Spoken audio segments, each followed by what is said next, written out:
O descanso entre um ciclo e outro de reprodução, ele é muito importante para que nós consigamos ter uma maior eficiência reprodutiva, principalmente da fêmea. Como nós já vimos em situações anteriores, o gasto energético da fêmea no processo de reprodução ele é muito alto, exige uma demanda energética muito grande. O macho ele já não tem essa demanda tão grande, então para a fêmea é muito mais importante o processo de descanso do que para o macho. Mas uma vez que nós fazemos o descanso do reprodutor, é interessante que a gente faça o descanso tanto do macho quanto da fêmea. Então, uma vez que os reprodutores saíram do ciclo de reprodução de 21 dias, eles são trazidos para as gaiolas, onde são classificados as fêmeas. A gente percebe aqui a nomenclatura na gaiola F de fêmea e a coloração avermelhada, facilitando visualmente para o colaborador o local de estocagem, e temos também separado as gaiolas de macho com coloração e nomenclatura diferenciada. Quanto tempo esse animal vai ficar no descanso?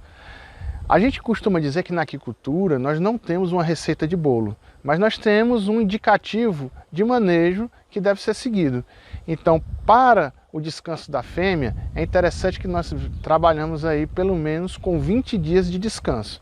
Alguns produtores optam por fazer um ciclo de 10 dias, outros muitas vezes trabalham inclusive sem o descanso.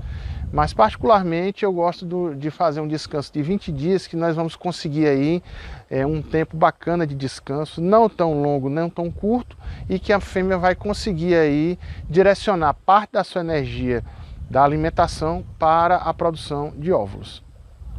Ainda em relação ao descanso, o fato de nós fazermos essa prática implica no aumento na produtividade do reprodutor, mas também implica no aumento de reprodutores que nós devemos ter estocado.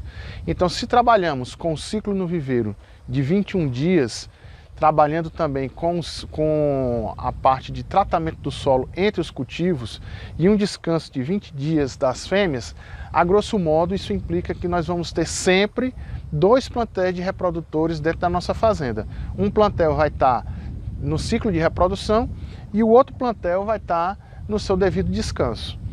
A alimentação desses animais deve ser uma alimentação diferenciada, muitas vezes com um índice de proteína e energia um pouco mais elevado, para conseguir que esse reprodutor se restabeleça para um novo ciclo de reprodução mais rapidamente.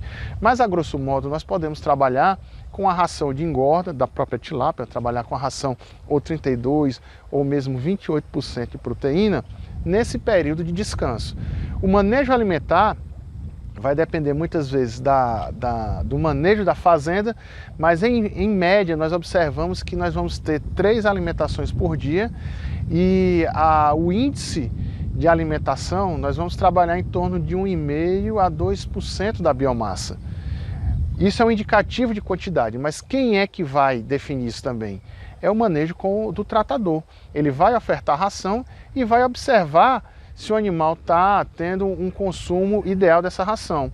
Por que eu digo que é um indicativo? Porque em dias mais frios, muitas vezes o animal, mesmo comendo aquela quantidade de ração que foi calculada por conta de uma temperatura mais baixa, por conta de um dia que ficou muito nublado, o oxigênio dissolvido deu uma diminuída, ele não vai consumir essa ração toda. Então, muitas vezes o técnico ou o engenheiro de pesca, ele vai fazer o cálculo da quantidade de ração, ele passa para o colaborador, mas ele pede ao colaborador que ele tenha aquela atenção diferenciada para que não haja desperdício de ração, caso o animal não esteja consumindo a quantidade calculada.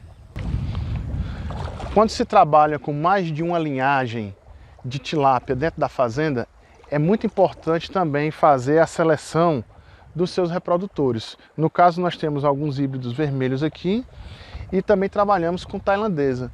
Em algumas pisciculturas também é feito o melhoramento genético dos reprodutores. Então é muito importante saber para qual viveiro está indo o reprodutor e para qual gaiola ele está voltando para o seu descanso, para que não haja a mistura do material genético e se mantenha uma linhagem mais puro possível para ofertar ao seu cliente.